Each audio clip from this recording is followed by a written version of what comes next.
En Washington, D.C., saludamos a Diego Fonseca, reconocido periodista y cronista argentino, quien fue contactado en el año 2012 para escribir una autobiografía de Joaquín El Chapo Guzmán. Bienvenido, Diego. A ti, ¿cómo estás? Gracias por estar con nosotros. Buenas tardes.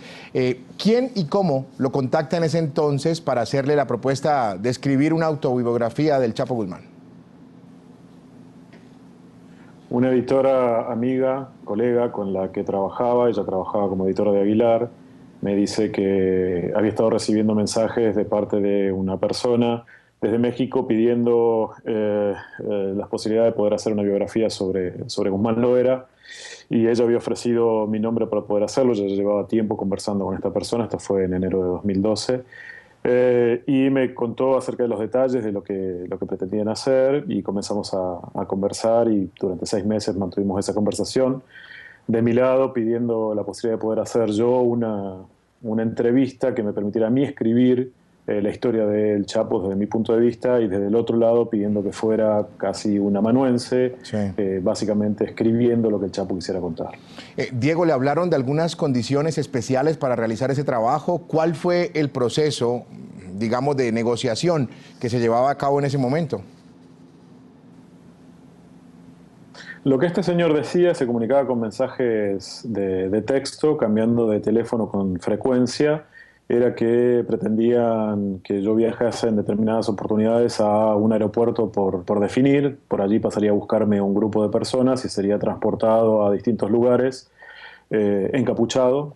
No podría llevar teléfono celular, no podría llevar mi computadora, tendría que llevar solamente mis anotadores. Y por supuesto no podría dar a conocer dónde estaba. E insistían permanentemente en la idea de que querían contar su historia, y yo mantenía la idea de que quería contar mi propia versión de la historia. Se mantuvo, insisto, esto durante cierta cantidad de tiempo, siempre con algunas desapariciones por parte de esta persona, que en ocasiones, cuando retomaba la conversación, era solo para decir que el proyecto se sostenía, y hasta que finalmente en un último en un último SMS notifica que no van a seguir porque necesitan, por cuestiones de seguridad. Suponíamos en todo caso que tenía que ver con el hecho de que posiblemente hubiera un cerco ya establecido sobre Guzmán Loera que estuviera cerrando. No fue así, al menos no en lo inmediato, porque pasó más de un año hasta la detención de Guzmán Loera en 2014. Y en el medio el tema quedó completamente adormecido. Lo que sí está claro es que, evidentemente, al menos por lo que me consta a mí, desde el año 2010, inclusive antes de que me tocara ser contactado a través de ellos, la gente de Guzmán Loera había estado buscando dar o entrevistas, o al menos enviar señales o dar su versión de los hechos, ante la hipotética posibilidad de que pudiera llegar a ser capturado. Claro. Diego, llama la atención que usted siempre tuvo en mente contar su propia versión de la historia del Chapo. ¿Cómo reaccionó ese médico que lo contacta, que quizás pudo haber sido el mismo Joaquín Guzmán Loera? Lo primero es que mi editora me decía que veía difícil que eso pudiera ocurrir. Yo le insistía en la posibilidad de que lo manejase, de que yo iba a contar esto. En un momento determinado ella me dice que este sujeto le preguntó si era un problema de dinero, que ellos tenían dinero como si yo me negase a hacer la posibilidad de la entrevista por una cuestión de dinero. Pero al final del asunto es que yo no iba a ser... A mí no me interesa periodísticamente escribir la vida del Chapo Guzmán firmando con el Chapo Guzmán. A mí me interesa mirar el Chapo Guzmán desde la mirada de un periodista, en este caso yo. Creo que, no sé si eso fue en realidad lo que terminó por caer las cosas, no lo creo. Creo que en realidad, por la dinámica en la que ellos se movían, que tienen que estar cubriéndose y demás, resolvieron cortar todos los vínculos, quizás por riesgo para la seguridad de Guzmán Loera. Hasta encontrar otro modo de poder llegar a hacerlo, un modo que les permitiese garantizar que aquello que querían decir saliera del modo más o menos controlado en que ellos querían decirlo. Sí, hablemos un poco de lo que está pasando, o por lo menos de lo que se conoce en las últimas horas. Hay una reunión, ya todos lo sabemos, que tuvo el Chapo Guzmán con Kate del Castillo, la actriz mexicana, Sean Penn. Él mismo parece haber decidido entrar en contacto con los actores para contar su vida, o por lo menos parte de ella. ¿Por qué cree usted que al Chapo Guzmán, o el Chapo Guzmán, decide arriesgarse a tanto? ¿Es vanidad, orgullo?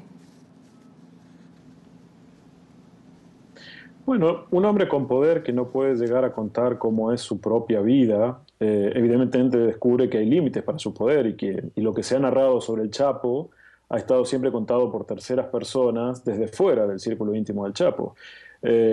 Insisto en la idea de que si él hipotéticamente realmente estuvo detrás de este señor, de este médico cirujano plástico que pretendía que yo fuera biógrafo del Chapo, o quien fuera biógrafo del Chapo, es porque evidentemente tenía la intención de poder contar que no era el bandido criminal que era, sino que era una especie de héroe romántico de las montañas de México. Eso por un lado. Por el otro, en cuanto a lo que hicieron Sean Penn y Kate del Castillo, lo único que puedo decir es lo que Rolling Stone ha admitido como medios, que ellos tenían un acuerdo para brindarle a Guzmán Loera la posibilidad de revisar el texto y realizar ediciones si lo creían necesario. Asumo que eso facilitó la posibilidad de entrevista, sin considerar el hecho que entre Sean Penn y Diego Fonseca hay una ventaja sideral, como puede existirla entre Michael Jordan y el último basquetbolista que pisa la tierra con 1,25 m de altura. Imagino que esos elementos han incidido al final del día para que ellos tomaran la decisión de hacerlo con Penny del Castillo para Rolling Stone, teniendo acceso inmediato a una audiencia global que supongo no hubieran tenido en el momento que eso sucedió. Ellos, de hecho, igual habían intentado ya, insisto, alrededor del principio de la década, conseguir una serie de entrevistas en México con periodistas de más o menos de renombre, o en medios de renombre, para intentar llevar su propio discurso adelante. Creo que Guzmán lo que estaba haciendo era contar su propia vida, tener cierto tipo de control de discurso sobre aquello que se decía de él, porque considerando que era un hombre poderoso, que no pudiera lograr que la humanidad supiera cómo él se veía a sí mismo, debe haber sido extremadamente frustrante y su vanidad estaba afectada. En los mafiosos la vanidad es un asunto complejo. Así es. Diego, en todos. Claro.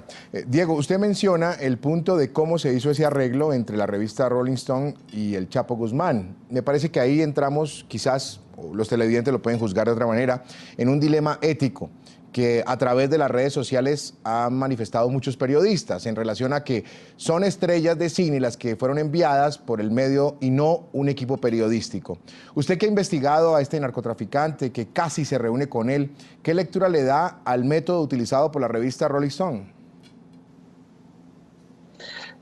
Creo que la decisión de Rolling Stone puede hacer lo que quiera, pero creo que la decisión de enviar a Guzmán, perdón, a ver a Guzmán, a Kate del Castillo y Sean Penn tiene más que ver con entretenimiento que con periodismo. Claro. Ni más ni menos que eso. Claro. Ahora, para el momento en que Joaquín Guzmán Loera o su personal contacta con usted, él ya era uno de los hombres más buscados del mundo. ¿De obtener usted alguna información sobre este narcotraficante hubiese ayudado a las autoridades a dar con su paradero? ¿O como periodista se habría resguardado en la legislación que protege o que nos protege el derecho a reservar la fuente en caso de que usted se hubiera reunido con el Chapo Guzmán? La ley ampara que un periodista proteja sus fuentes. Mi trabajo es dar información a la opinión pública. Yo no soy funcionario de las fuerzas de seguridad. No es mi trabajo operar de ese modo. Naturalmente hubiera trabajado en esas circunstancias con un equipo de abogados para poder terminar de aterrizarlo. La contrafactualidad es compleja porque no ocurrió nada de lo que estás planteando.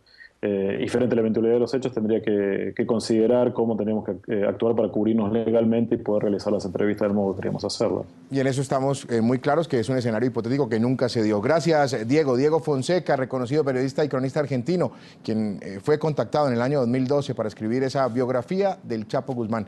Gracias por haber estado con nosotros en la tarde, fin de semana.